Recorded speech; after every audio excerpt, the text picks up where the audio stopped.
Darling AC திருவிழா இந்தியாவிலேயே மிக குறைந்த மாத தவணையில் AC. Milky Mist paneer, Milky Mist paneer. Velamal feels proud to honor the physical education teachers with 5 cars and 15 lakhs. எத்தனை வருஷமாச்சு இந்த பிரிவு? 2008 குடும்பம் பிரிஞ்சது காரணம் வந்து 1 இயர் பார்க்கவே இல்லை. அவர் ரோட்ல இறந்தாருன்னு போது கஷ்டமா இருந்துச்சு. இது உங்க அப்பாவானு பாருங்கன்னு அந்த மார்ச்சரிக்குள்ள கூட்டு போய் திறந்து கட்டினாங்க பாருங்க. செத்துட்டேன். அதை ஒரு அனாதை பணமா விட்டுறக்கூடாது. இருந்து அந்த காரியத்தை நம்ம எடுத்து நடத்தணும். அப்ப எங்க கையில பணம்லாம் இல்லை. எல்லாருமே ஒரு ரவி அண்ணன் மயனா இவ்வளவு பெரிய ஆளா இருக்கேன் அப்படின்னு அப்பாவை கேட்பாங்க இல்லையா, அதே அப்படி கேட்டுட்டு இருந்த வாய் சடனா இந்த மாதிரி கேட்கும்போது அவர் ரொம்ப மன உளைச்சல் ஆயிடுச்சு. எல்லா இன்ஸ்ட்ருமெண்ட்டும் வாசிப்பாரா, பாடுவாரு, மிமிக்ரி பண்ணுவாரு, எல்லா திறமையுமே அவருக்கு இருக்கும். ஏன்னா இளையராஜா மாஸ்டர் சங்கரதாஸ்டர் தான் படிச்சாரு. தெரியாத இன்ஸ்ட்ருமெண்டே கிடையாது. எல்லாம் keyboard, guitar, violin, tabla, drums, pad, பறை, நாதஸ்வரம், தவுள், ட்ரம்பட்டு, என்னென்ன இசைக்கவி இருக்கோ இசைனா அவர் தான். 84 மணி நேரம் கையை எடுக்கவே இல்லை. எடுக்காம 4 கீபோர்டை 84 hours கண்டினியூஸா வச்சு கின்னஸ்ல அப்ப 2000 நீலாம் என்ன என் மனுஷன் இத்தனை வருஷம் நீலாம் அப்பன்னு இருக்கதே வேஸ்ட், எங்களுக்கு என்ன பண்ண அந்த மாதிரி இது வரைக்கும் ஒரு நாள் கூட கேட்டதே இல்லை. இவர் எவ்வளவு டார்ச்சர் கொடுத்திருந்தாலும் எங்க அப்பாவை நாங்க வெறுக்கவே இல்லை. ஏன்னா என்னதான் இருந்தாலும் அப்பா இல்லையா. சண்டை போட்டு நாங்க கொஞ்ச நேரம் கொடுங்க அப்படின்னு கேட்டு வாங்கி அழுது அதுக்கப்புறம் கொண்டு போய் சேர்ந்தோம். தகப்பனுக்கு செய்ய வேண்டிய அந்த கடைசி மரியாதையை நிம்மதியா செய்ய முடியல. இன்னும் கொல்லி வைக்கல எங்க அப்பாவுக்கு. நீங்க மட்டும் எடுக்கலங்க.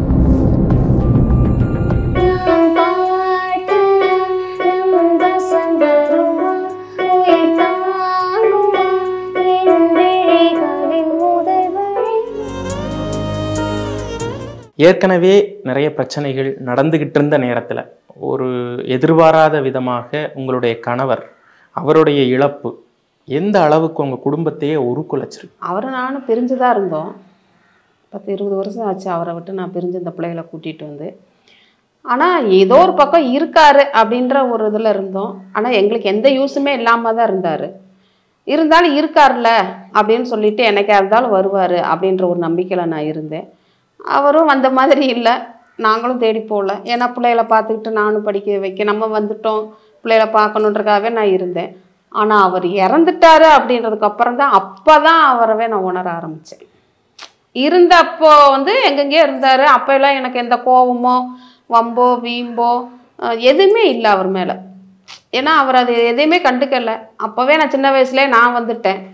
வந்தப்போ அதுக்கப்புறம் இறந்ததுக்கப்புறமா தான் இந்த பூ பொட்டு எல்லாம், இந்த பொதுவாக நான் வந்து ஒரு ஆன்மீகத்தில் இருக்கிறதுனால பூ இல்லாமல் இருக்க மாட்டேன், பொட்டு இல்லாமல் இருக்க மாட்டேன், சந்தம் நிறையா இதெல்லாம் இருப்பேன்.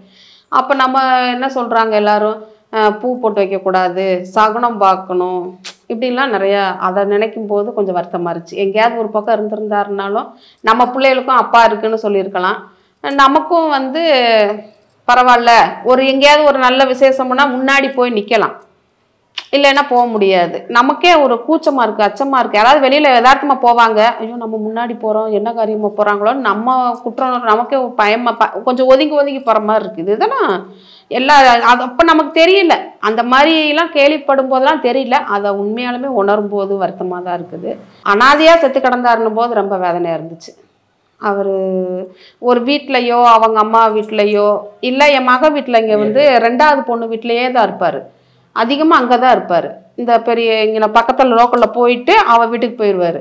அப்போ அந்த வீட்லேயே ஏதாவதுன்னா கூட பரவாயில்ல. ஆனால் அவர் ரோட்டில் இறந்தாருன்னு போது அது எங்களுக்கு ரொம்ப கஷ்டமாக இருந்துச்சு. எனக்கு வேதனையாக இருந்துச்சு. ஏன்னா அன்னைக்கு 20 வருஷத்துக்கு முன்னாடி நம்மளை வீட்டை விட்டு வெளியே வந்துட்டோம். யாருக்குமே இந்த அக்கறையும் இல்லை, தேடலை, எதுவுமே பண்ணலை. யாருமே அவங்க சைடில் இருந்து யாருமே எங்களுக்கு எதுவுமே பண்ணவே இல்லை. ஆனால் நான் கஷ்டப்பட்டு எல்லாத்தையும் பார்த்து இது பண்ணினேன். ஒருவேளை அதனால் ஆண்டவன் அந்த தண்டனையை கொடுத்துட்டானோ. இருந்தாலும் நம்ம அப்படியே விட்டுறக்கூடாது, அதை ஒரு அனாதை பணமாக விட்டுறக்கூடாது. நம்ம எல்லாருமே இருக்கோம், இருந்து அந்த காரியத்தை நம்ம எடுத்து நடத்தணும் அப்படின்னு சொல்லிட்டு உடனேயே பணங்க வந்து, அப்போ எங்கள் கையில் பணம்லாம் இல்லை, வட்டி வசதிக்கு வாங்கி எப்படியாவது அந்த செலவை பூரா நான் பார்த்துக்கிறேன் அப்படின்னு போய் நான் தான் முழுக்க எங்கள் சொந்த ஊரில் கொண்டு போய் நானும் எங்கள் பிள்ளைகள்லாம் போய் கரை சேர்த்தணும். அன்னைக்கு தேதிக்கு அந்த மரண செய்தி கேட்டவுடனே உங்களுடைய மன ஓட்டம் எப்படி? உங்களுக்கு அந்த விஷயம் தெரிஞ்சது யார் சொன்னா? அங்கே எங்கள் ஊரில் இருந்து பக்கத்தில் பெரியம்மா பையன் அண்ணன் தான் சொன்னார். தேவி என்னம்மா பண்ணுற அப்படின்னோடனே சொல்லுனேன், என்னென்ன பிரச்சனை அப்படின்னு சொல்லி. ஏன்னா அந்த ஊர்லேருந்து எனக்கு அதிகமாக ஃபோன் வராது. சொந்தக்காரங்க எப்பயாவது ஒரு தடவை தான் வரும். யாராவது இறந்துட்டாங்க, யாருக்காவது கல்யாணம், ஏதாவது நல்ல காரியம் அப்படின்னா மட்டும் இந்த நல்லது கெட்டதுன்னா எனக்கு ஃபோன் வரும். அப்போ ஃபோன் வரும்போதே நான் கேட்டேன், என்னென்ன யார் மண்டையப்பட்டாங்களான்னு நிஜமாவே அப்படி தான் நான் கேட்டேன். ஏன்னா எங்கள் மாமியா நிறைய பேர் அங்கே இருக்காங்கல்ல, அவங்கெல்லாம் இருக்காங்க, என்னாச்சோ ஏதாச்சோ அப்படின்னு. அப்போ ரவிதம்மா இறந்துட்டா அப்படியா அப்படின்னு சொன்னோன்னே, என்னன்னே சொல்கிற, எங்கண்ணே எப்படின்னே அப்படின்னா, தெரில, எனக்கு எதை பற்றியும் தெரியாது, திண்டுக்கல்லன்னு சொன்னாங்க, ஒருவேளை ஆக்சிடெண்ட்டா இல்லை எப்படி என்னன்னு நம்ம கண்ணில் பார்க்காம யாரும் கன்ஃபார்ம் பண்ணாமல் பேச முடியாது தேவி. ஆனால் இவங்கெல்லாம் கிளம்பி போகிறாங்க, நீ வர்றியா இல்லையா, ஏன்னா நான் கொஞ்சம் பிரிவினையில் தானே இருந்தேன், அதனால நீ வருவியா வரமாட்டியா அப்படின்ற மாதிரி கேட்டாங்க. அது எப்படி நான் வராமல் இருக்க முடியும், நான் ஒரு எனக்கு இல்லைன்னு ஹஸ்பண்டா இல்லைன்னா கூட 4 பிள்ளைய அவருக்காக நான் பெற்றிருக்கேன். அது அந்த வயசில் வந்துட்டோம் நம்ம. இப்போ அந்த அனுபவம் இருக்குல்ல, நம்ம புருஷன் நம்ம பிள்ளைய அப்படின்போது நான் வந்தே ஆவேனே. நான் வந்து அவருக்கு என்னென்ன காரியம் கடமைகள்லாம் செய்யணுமோ அதை நான் செஞ்சிருவேன். ஒருவேளை அவருக்கு முன்னாடி நான் இறந்துருந்தேன்னா எப்படியோ தெரியல, ஆனால் எனக்கு முன்னாடி இறந்தா நாங்கள் இதெல்லாம் பண்ணணும் தம்பி. நான் இவங்ககிட்டலாம் நான் ஆளுத்துட்டுமே சொல்லுவேன், உங்கள் அப்பா வந்தால் சாப்பாடு போடுங்க, உங்கள் அப்பா வந்தால் ட்ரெஸ் எடுத்து கொடுங்க, உங்கள் அப்பா வந்தால் செலவு காசு கொடுங்க, உங்ககிட்ட இல்லைன்னா சொல்லுங்கள், நான் அனுப்பிச்சி விட்றேன், பட்னி போட்டுறாதீங்க, அதை சொல்லி காமிச்சிடாதீங்க. அவருக்கு தெரிஞ்சது அவ்வளோதான். கடைசி வரைக்கும் அவருக்கு அதை புரியவே இல்லை. அதுக்கு நம்ம ஒன்றுமே பண்ண முடியாது. ஒருவேளை இறந்தால் நம்ம எல்லோரும் சேர்ந்து தூக்கிப்போம், அவருக்கு அந்த காரியத்தை பண்ணணும் அப்படின்னு நான் நிறைய தடவை நான் சொல்லியிருக்கேன். சொல்லிக்கிட்டே இருந்ததுனால எங்களுக்கும் அன்னைக்கு எல்லாருமே ஒரே வீட்டில் தான் இருக்கிறோம். ஒரே வீட்டில் இவங்கெல்லாம் தூங்கிட்டாங்க. இவங்க 3 பிள்ளைகளுமே ஒரே வீட்டில் ரஞ்சினி வீட்டில் பட்டு தூங்கிட்டாங்க. நான் மட்டும் எனக்கு தான் ஃபோன் வருது. அப்போ நான் வந்து எந்திரிங்கடா எல்லாரும் நம்பருக்கு கூப்பிட்றேன், யாருமே எடுக்கல, அதே சைலண்டில் போட்டு தூங்கிடுவாங்களே. அப்போ டக்குன்னு நான் வேகமாக வந்து பார்க்குறேன், என்னடா உங்கள் அப்பா செத்துட்டா அப்படின்னு. எல்லாம் அப்படியே எந்திரிச்சு கொஞ்ச நேரம் என்ன செய்யறதுன்னு தெரியல. அப்பதான் அந்த கலா டைம் நம்ம ஒரு அதிர்ச்சி மாதிரி இவங்களும் உட்காந்துருக்காங்க. எனக்கு நான் அழுதுகிட்டே சொல்றேன், ஐயோ தம்பி என்னடா இப்படி சொல்றாங்க, ஆனால் எப்படி ஆக்சிடென்ட் ஆச்சோ இல்லை நெஞ்சு என்ன ஆச்சுன்னா நமக்கு தெரியாது, அதெல்லாம் தெரியாது. ஆனால் போய் உங்கள் அப்பா பார்த்தாகணும் அப்படின்னு சொல்லுவோமே, நாங்கள் உடனே கிளம்பி போயிட்டோம். அவங்களும் வர நாங்களும் வர போய் அங்கே போய் அந்த இதை மார்சரிய அந்த இதை திறந்து காமிச்சாங்க. வாழ்க்கையில மிகப்பெரிய ஒரு, ஏன்னா கையை கட்டுன மாதிரி படுத்திருந்தா அப்படி எல்லாருமே கத்த ஆரம்பிச்சிட்டோம். 1 இயர் இருக்கும் நான் அப்பா பார்த்து. லாஸ்ட்டாக அப்பா என்கிட்ட கோயம்புத்தூரில் என் கூட இருக்கார்.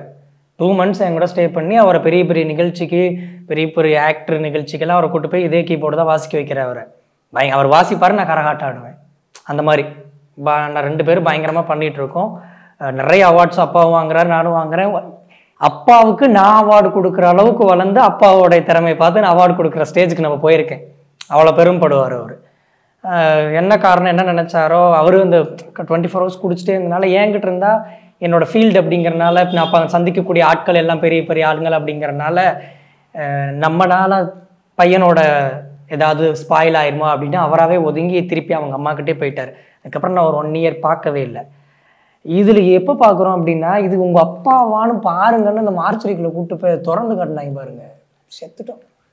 பார்த்தோன்னே எல்லாம் கத்தி கதறி அப்படியே தவறும் முடியவே இல்லை. அப்படியே அப்படி கையை கட்டி ரொம்ப ஒழுக்கமாக இறந்துருந்தார். அவங்க அப்பா வந்து வாத்தியாரு, நல்ல பேண்ட் செட்டு இன் பண்ணியிருக்காரு, நீட்டாக இருக்காரு, கையை வேற இப்படி கட்டியிருக்காரு.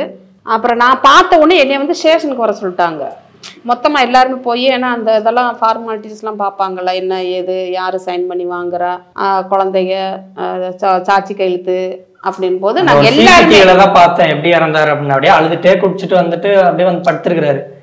அப்படியே அவ்வளோதான். அந்த டைம்ல காசும் இல்ல வேற. பாவம் எங்க அம்மாவோட அப்பா தான், தாத்தா.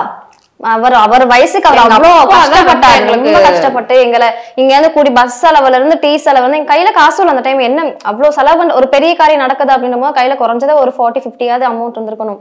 பாவம் அந்த மனுஷன் எங்களை அங்க பஸ்ஸை கூட்டிட்டு போறது கொண்டு அங்க ஃபுல் செலவு பார்த்து டீ பண்ணு அப்படின்னு. அவர் கூட குடிக்க மாட்டாரு. பிள்ளைங்க கேக்குதுங்களே, சாப்பிட மாட்டோம், ஏதாவது வாங்கி. எங்க அப்பா தான் இப்ப வரைக்கும் பாத்துட்டு இருக்காரு. இப்ப வரைக்கும் எங்க அப்பா வந்து இந்த ஒரு 5-6 மாசமா எங்க வீட்டுக்காரர் இறந்ததுக்கு அப்புறம், நம்மளாம் உயிரோட இருக்கிறோமே, நம்ம வயசுக்கு நம்ம இப்படி இருக்கிறோம், நம்ம பிள்ளைகள்லாம் இப்படி தத்தளிக்குதுங்களே, எப்படியாவது மேடையேறி வந்துருவானா அப்படின்னு அவர்னால முடிஞ்சதும் ஏதாவது ஹெல்ப் பண்ணணும். இல்ல நீ நல்லா உட்காந்துருந்தேன்னு வச்சுக்கோங்களேன், இன்னும் அடுத்தடுத்து எங்க வீட்டுல இருக்க எல்லாம் பெருசு பூரா போயிருங்க. எல்லாம் போயிருச்சுங்க. எங்க அப்பா செத்த மாறாதனால எங்க தாத்தா செத்துட்டாரு. தாத்தா இங்க செத்துட்டாரு. தாத்தா செத்தமா மாமா இந்த ஏரியால மாமா அப்படியே கண்டினியூஸா செத்துட்டே இருக்காங்க. யாரும் இழவுக்கு நீங்க போவீங்க? எங்க வீட்டு கர்மாந்திரத்துல நாங்க பண்ண முடியல. அங்கங்க எல்லாம் அங்க முனியமாத்தா அங்க வேற அங்க செத்துட்டாங்க, அப்படியே தொடர்ந்து ஆளாளுக்கு இறந்து போயிட்டு இருக்காங்க அப்படின்னு வருது. என்ன அப்போ இன்னும் நான் இந்த மாதிரி இதுக்குள்ளே இருந்தேன் அப்படின்னா கண்டிப்பா எல்லாருக்குமே அந்த ஸ்ட்ரகிள் இருக்கும். உங்களோட இந்த பிரச்சனை தான் மன உளைச்சல் ஏற்பட்டு உங்க தந்தை இறந்துட்டாருன்னு எந்த மாற்றமுமே இல்லை, அதுல எந்த மாற்றமும் இல்லை. எங்க அப்பா கண்டிப்பா ஏன்னா அப்பா அந்த இன்டர்வியூ கொடுத்தா தெளிவா சொல்லணும், உங்களுக்கு தெரியல அந்த இந்த ஃபீல்டு அப்படியே எங்க அப்பா இந்த இதுக்குள்ள இருக்கனால எல்லா ஆர்கெஸ்ட்ரா ஆர்டிஸ்ட் எல்லாருக்குமே தெரியும். எல்லாருமே ஒரு ரவி அண்ணன் மயனா இவ்வளவு பெரிய ஆளா இருக்கேன் அப்படின்னு அப்பாவை கேட்பாங்க இல்லையா, அதே அப்படி கேட்டுட்டு இருந்த வாய் சடனா இந்த மாதிரி கேட்கும்போது அவர் ரொம்ப மன உளைச்சல் ஆயிடுச்சு அவருக்கு. என்னோட எங்க பார்த்தாலும் கேட்பாங்க, என் கிளாஸ் ஃப்ரெண்ட்ஸ் ஆகட்டும், எங்க ஊர்ல அந்த போடி மீனாட்சிபுரம் சரௌண்டிங் பீப்புள்ஸ், என்ன ரவி ஓமா எனக்கு அந்த நிலைமை அப்படி இருந்தானேப்பா இப்படி இருந்தானேப்பா அப்படின்னு சொல்லும்போது அவர் வெக்ஸ் ஆயிட்டாங்க. ஏன்னா அவர் என்னை நான் பிரிஞ்சு வந்ததுக்கு அப்புறம் கூட வேற கல்யாணமே அவர் பண்ணல. அவர் சைட்ல அவர் திறமைக்கு அவரோட இதுக்கு இப்ப இந்த மாதிரி வயசு தான் வச்சுக்கோங்க. அப்போ எத்தனையோ பேர் ஸ்டேஜ்லலாம் நின்னாருன்னா அப்போல்லாம் நீட்டாக வாசிப்பார், மேனுவல் பிளேயர்னு வேறு சொன்னோன்னா எல்லா இன்ஸ்ட்ருமெண்ட்டும் வாசிப்பாரா, பாடுவார், மிமிக்ரி பண்ணுவார், எல்லா திறமையுமே அவருக்கு இருக்கும். ஏன்னா இளையராஜா மாஸ்டர் சங்கரதாஸ்டர் தான் படித்தார், அவர் பண்ண போகிற எங்கள் ஊருக்கு பக்கத்தில் தான் இருப்பார். அப்படியே அந்த மாதிரிப்பட்டவர். ஆனால் எனக்கு கல்யாணமே வேணாம் அப்படின்ட்டார், வேறு எந்த கல்யாணம் பண்ணலை. அங்கங்கே கச்சேரிக்கு போவார், ஆர்கெஸ்ட்ரா போவார், அப்புறம் அவங்க அம்மா கிட்ட போவார். அது இப்போ ஒரு சமீபமாக ஒரு 3 வருஷமாதே என் மகட்ட நடு பிள்ளைகிட்ட மட்டும் வந்து போய்கிட்டே இருந்துகிட்டு இருக்காரு. எத்தனை வருஷமாச்சு இந்த பிரிவு? இது 2008 கலை பிறந்து ரொம்ப சின்ன பையன், இவன் ரொம்ப சின்ன பையன். அப்புறம் அதுக்கு ஒரே காரணம் என்ன அப்படின்னா எங்கள் குடும்பம் பிரிஞ்சது காரணம் வந்து அந்த ட்ரிங்க்ஸு தான். அதுக்கு தான் இவ்வளோ திறமை இருந்தாலும் அவர் அதை விடவே இல்லை. ஆனால் அவரை நினச்சி நிறைய அந்த அவரோட இருக்கிற எல்லாருமே ரொம்ப வருத்தப்பட்டாங்க. கோயம்புத்தூர்ல நீலாம்பரி கலைக்குழு அப்படின்னு சொல்லிட்டு அப்போ ஒன்று ஆர்கனைஸ் பண்ணி அதில் 84 hours 4 கீபோர்டு 84 மணி நேரம் கையை எடுக்கவே இல்லை, எடுக்காம 4 கீபோர்டை 84 hours கண்டினியூஸாக வச்சு கின்னஸ்ல அப்போ 2000 அப்பயே கின்னஸ் அவரோட ஜீன் தான் நமக்கு இதெல்லாம். ரவிவர்மன் இவர் தான் music director Ravivarma, John Ravivarma. ஆமா, அது ஜான்ன்றது வந்து சர்ச்சுக்கு போறதுனால அவர் அப்படி சொல்லுவாரு, ஆனா ரவிவர்மா தான். நாங்களே அப்படி ஒரே மாதிரி இருக்கும் பாத்தீங்களா, எங்க பெரிய கற்கல்ல நாங்கெல்லாம் ஒரே. நீங்க சொல்லல, நீங்க எங்க சாப்டரே அதுக்குள்ள வரவே இல்லை. நான் எங்க அப்பா மாதிரி, நீங்க உங்க அப்பா மாதிரி, அதான் நான் ஒரே கேட்டகரி. நான் இப்ப நடந்து போனா கூட அப்படி என்னடா ரவி வர்றான் அப்படின்னுவாங்க. அந்த ஊருக்குள்ள அதே மாதிரி பார்த்தானே கொஞ்சம் ரவி மயனாப்பா நீங்க யாருப்பா, ரவி மகளாப்பா நீ, அந்த அந்த அந்த சொட்டை கிட்டல தெரியுதுப்பா அவங்க மண்டையில பார்த்தாலே அப்படின்ட்டு. ரொம்ப ஜாஸ்தி டேலண்ட். அவர் தெரியாத இன்ஸ்ட்ருமெண்டே கிடையாது. எல்லா keyboard, guitar, violin, tabla, drums, pad, பறை, நாதஸ்வரம், தவுளு, ட்ரம்பட்டு, என்னென்ன இசைக்கவி இருக்கோ இசைனா அவர் தான். அவர் நினைவா நீங்க என்னெல்லாம் வச்சிருக்கீங்க?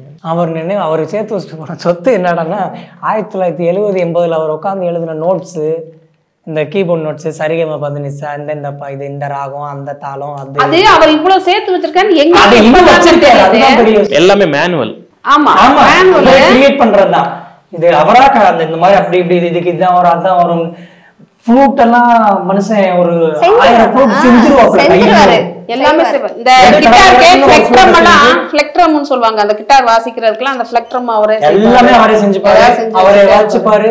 இந்த ஃப்ளூட்ல எல்லாம் நான் 5th படிக்கும்போது ஹாஸ்டல்ல படிக்கும்போது என் ஹாஸ்டல்ல பார்க்க வந்திருக்காரு. அப்போ ஓ சனம் அந்த டசால் அந்த சாங், அப்புறம் அந்த மண்ணில் இந்த காதல் அந்த சாங் அப்படியே வாசிப்பாரு. அப்படி பக்காவா சுடாம அந்த வாசிக்கிறதுமே அப்படியே பேப்பர்ல மியூசிக் போடுவாரு, பேப்பர்ல மியூசிக் போடுவாரு, தண்ணில மியூசிக் போடுவாரு, எல்லாமே பண்ணுவாரு. வாயிலே மியூசிக் போடுவாரு, பயங்கரமா பாடுவாரு. அப்படி நானு ட்ரிங்க் பண்ணா கூட அப்படியே எங்க அப்பா வாய்ஸ் எனக்கு வந்துடும். ஐயோ ரவி இன்னும் சாகலடா, என்னடா அப்படியே உள்ள இருக்காமலடா அப்படின்னு சொல்லிட்டு அப்போ ஒரு மாதிரி அப்படி கத்திட்டு பாடுவோம் நாங்க. ஒரிஜினலா அவங்க அம்மாட்ட இருக்குது, இது ஜெராக்ஸ். அவங்க அம்மா இதுக்கு இத காட்டணும், ரொம்ப நாளா காட்டணும், நிறைய பேர் கேட்டுட்டு இருக்காங்க. சின்ன வயசு கலை 6 மாசமா இருக்கு. என்ன ஒண்ணுன்னா அடிக்கடி எங்க அப்பா என்னை எப்பெல்லாம் ஆதிக்கு ஒரு நாள் அம்மாசுக்கு ஒரு நாள் பாப்பாரு இல்லையா, உன்னை தவம் இருந்து பத்தண்டா, உன்னை தவம் இருந்து பத்தண்டா அப்படின்னு அந்த ஃபீல் இருக்கும் அவருக்கு எப்போ. காரணம் என்னன்னா 3மே அக்கா. ஒவ்வொரு தடவை டெலிவரி ஆனோடனே வந்தோடனே எங்க அம்மாவுக்கு அடி விழுகும். இப்பயும் பொம்பளை குழந்தை மத்து வச்சிருக்கேன், இப்ப குப்பை தொட்டில போட்டுட்டாங்க. நான் பிறந்தோடனே என்ன பண்ணிட்டாரு, என்ன நான் பிறந்தோடனே எங்க அம்மா டெலிவரி அந்த பெயின் அந்த இது கூட ஆகல, கூட்டிட்டு ஏதோ படத்தை கூட்டு போயிட்டாரு. என்ன படத்துக்கு? பூமகள் உருவாங்க. ஏதோ படத்துக்கு கூட்டு டெலிவரி முடிஞ்ச கையோட பறக்குறியா 7:20 தியேட்டர்ல இருக்கேன். இவர் எவ்வளவு டார்ச்சர் கொடுத்திருந்தாலும் எங்க அப்பாவை நாங்க வெறுக்கவே இல்லை. ஏன்னா என்னதான் இருந்தாலும் அப்பா இல்லையா அவரு. நாங்க அவரை குத்தி காட்டினதும் இல்லை, நீலாம் என்ன என் மனுஷன் இத்தனை வருஷம் நீலாம் அப்பன்னு இருக்கதே வேஸ்ட். அப்படி சொல்லவே கூடாது, நான் சொல்லிட்டே அந்த மாதிரி இது வரைக்கும் ஒரு நாள் கூட கேட்டதே இல்லை. அவர் எங்களை ஹாஸ்டல்ல பார்க்க வந்தா நாங்க காசு கொடுத்து விடுவோம், நாங்க கொடுத்து விடுவோம். இவ்வளவு ஹார்லிக்ஸ் பாட்டிலுக்கு வித்துருவாப்ல, இன்னொரு அக்கௌண்ட் நான் தேடி கூட்டிட்டு வரணும். இவ்வளவு அவினாசி தொடர்ச்சி 2 மாசம் ஆளக்கான என்கிட்ட ஒரு சின்ன பிள்ளையில இந்த 150 ரூபாய்க்கு கோட் இருக்கு, பெரிய அக்கா கொண்டு என்கிட்ட வித்துக்கிட்டு வந்துருவாப்ல, நம்ம அந்த பிள்ளை நீங்க வச்சுக்கோங்க. பிள்ளைய இல்லைன்னு சொல்லி ஒருத்தவங்களுக்கு பிள்ளை இல்லைன்னு தூக்கி கொடுத்துட்டா. ஏதோ ஒரு வகையில அப்பா வந்து பிரிஞ்சும் பிரியாமலும் அப்பப்ப வந்துட்டு போயிட்டு அப்படி இருந்தப்ப எங்கேயோ இருக்காருங்கிற ஒரு ஞாபகம் இருந்து, இன்னைக்கு அவர் இல்ல அப்படிங்கிறப்ப அந்த உணர்வு இருக்கு இல்லையா, மிஸ் பண்றீங்களா? Always miss you. ரொம்ப அப்பா love you and miss you. ஆமா, ரெண்டுமே ஒரு பெரிய இழப்பு எங்களுக்கு. அது மீண்டு வரவே முடியாது. அவரோட அந்த அவர் இப்ப இல்ல, அது அந்த டைம்ல எங்களால அதுல இருந்து வெளியே வர முடியல. பட் நானும் ஒரு நாள் கடந்து கடந்து போக போக திருப்பி அவர் சார்ந்த அந்த இசைக்குள்ள அது ரிலேட்டடா இருக்கும்போது இந்த இசை கூட அவரா இருக்கலாம் இல்லையா. எங்களுக்கு அந்த ஜீன் வந்தது காரணமே அவர் தானே. ரொம்ப ஆசைப்படுவாரு. ஐயோ ஆரம்ப காலத்துல சொல்லி தரும் போது நல்லா அடியை போட்டு சொல்லி தந்தாப்ல, அதனால அந்த கூடயே இருக்காரு. கீபோர்டு எனக்கு சொல்லி கொடுத்த கீபோர்டுங்கும் போது அந்த ஒரு கூடை அந்த ஆசீர்வாதம் இருக்கு எனக்கு ஆகட்டும், என் பிள்ளைங்களுக்காகட்டும், எங்க எல்லாருக்குமே அவர் எப்பயுமே நல்லது மட்டுமே பண்ணுவார், இறந்தாலும் நல்லதே பண்ணுவாருன்னு ஒரு நம்பிக்கை கூடயே இருக்காரு. அந்த இது ஃபீல் இருக்கு எங்களுக்கு இசை வடிவில். நாங்களாவது இப்படி சொல்றோம், எங்க 2வது அக்கா இருக்காங்களே, எங்க அப்பாவை டெய்லி பாத்துட்டு இருக்கதான் சொல்லிட்டு இருக்காங்க, பேசிட்டு இருக்காங்க மதுல பார்த்து, வாப்பா வாப்பா அந்த அப்பா வந்துட்டாரு உங்களுக்கு எல்லாம் கண்ணு அந்த மாதிரி. எங்க அப்பாவோட இழப்புல வந்து எங்க அக்கா கொஞ்சம் ரொம்பவே அஃபெக்ட் ஆயிட்டா. ஏன்னா யாரும் எதிர்பாராத ஒரு ஆமா திடீர்னால ஒரு முடியாம 10 நாள் இருந்திருந்தாருன்னா போய் பாத்துருப்போம் வச்சிருப்போம். அதெல்லாம் அப்படி இருந்து போயிருந்தா கூட தெரிஞ்சிருக்காது. ஓகே அப்ப திடீர்னு ரோட்ல சம்பவம் போது எல்லாருக்குமே அது ரொம்ப வருத்தம். பட் அவர் எங்க பாத்துக்கலான்ற கோபம் எங்களுக்கு எப்பயுமே இல்லை. நாங்க அவ்வளவு அழுது காரணம் கூட இருக்கிறவங்க கூட அவ்வளவு அழுதுருப்பாங்களேன்னு எங்களுக்கு தெரியல. பட் நாங்க ரொம்ப தள்ளி அப்படியே தான் பிரிஞ்சிருந்தோம், அவ்வளவு அழுதோம். மோஸ்ட் ஆஃப் நிறைய பேர் கேட்டோம். ஆமா கொஞ்ச நேரம் மட்டும் எங்க அப்பா கொடுங்கடா அழுதோம். இப்போ கொஞ்சம் தரமாட்டிட்டாங்க. ஏன் அப்படின்னா வந்தது இல்லையா, அதனால உடனே இது பண்ணணும் அப்படின்னு நாங்க சண்டை போட்டு நாங்க கொஞ்ச நேரம் கொடுங்க அப்படின்னு கேட்டு வாங்கி அழுது அதுக்கப்புறம் கொண்டு போய் சேர்ந்தோம். தகப்பனுக்கு செய்ய வேண்டிய அந்த கடைசி மரியாதையை நிம்மதியா செய்ய முடியல. இன்னும் கொல்லி வைக்கலங்க அப்பாவுக்கு, மொட்டை எடுக்கலங்க. வீட்டுல இருந்திருந்தாருன்னா எல்லாமே முறைப்படி செஞ்சிருப்பாங்க, எதுவுமே பண்ணல. அங்க இருந்ததுனாலதான் இப்ப நிறைய பேர் என்னையவே கமாண்ட்ல என்ன கேட்டாங்கன்னா, ஏன் உங்க அம்மா வரலன்னாங்க. நான் வந்து 7 மணி ஆயிடுச்சு எனக்கு அந்த இதெல்லாம் முடிக்க. அப்போ நிறைய பேர் வந்து என்னை கேட்டிருக்காங்க, ஏன் உங்க அம்மா வரல, ஏன் உங்க அம்மா வரல அப்படின்னு. நான் வந்து அவர் இறந்துட்டாரு அப்படின்னோடனே என்னைய ஸ்டேஷன்ல வச்சு அந்த இதெல்லாம் பண்ணுவாங்களா, அதுக்கே 7 மணி ஆக்கிட்டாங்க. அதுக்கே 7 மணி ஆயிடுச்சு. அப்ப அது முடிச்சுட்டு எங்ககிட்ட காலையிலேயே சீக்கிரமா கொடுத்துருவோன்னு சொன்னாங்க. ஆனா ஞாயிற்றுக்கிழமை டாக்டர் வரலாதுன்னு சொல்லிட்டு அப்புறம் 1 மணி 2 மணி ஆயிடுச்சு. அப்புறம் போஸ்ட்மார்ட்டம் பண்ணி 2 நாள் ஆயிடுச்சு அப்படின்றதுக்காக எப்போ இறந்தாருன்னு நமக்கு தெரியாதுல்ல. வீட்டில் இருந்தால் தான் டைம் தெரியும், ரோட்டில் இருந்தாலும் அதுவும் தெரியலன்றதுனால அப்போ நான் வந்து கொஞ்சம் சீக்கிரம் எடுத்துடலான்டா, வேற ஏதாவதுன்னா பிரச்சனை பாவம் அப்படின்னு சொல்லிட்டு வச்சுக்கிட்டு அந்த நொந்த உடம்பு வச்சு என்ன பண்ணுறதுன்னு நாங்களும் எவ்வளோ சொல்லி இவங்கெல்லாம் எவ்வளோ கெஞ்சிக்கிட்டு இருந்தாங்க. வீட்டில் நம்ம 2-3 நாள் கூட வச்சுருந்துருக்கலாம் அப்படின்றது தான். அதனால தான். ஆனால் நான் வந்திருந்தேன், அங்கே எல்லாமே பண்ணினேன். அது என் மக்களுக்கு யாருக்குமே தெரியல. இப்போ எங்கேயோ இருந்துட்டு அப்பா உங்களுடைய இந்த நேர்காணலை கூட கேட்டுக்கிட்டு இருக்கலாம். அவருக்காக உங்களுடைய இசை.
மனம் திறந்து நிறைய விஷயங்களை எங்களோட பகிர்ந்துக்கிட்டீங்க. உங்களுடைய ரணமெல்லாம் சீக்கிரமே ஆற எங்களுடைய வேண்டுதல்கள். அதே நேரத்தில் இவ்வளவு நேரம் உங்களுடைய நேரத்தை எங்களோட பகிர்ந்துக்கிட்டதுக்கு ரொம்ப நன்றி.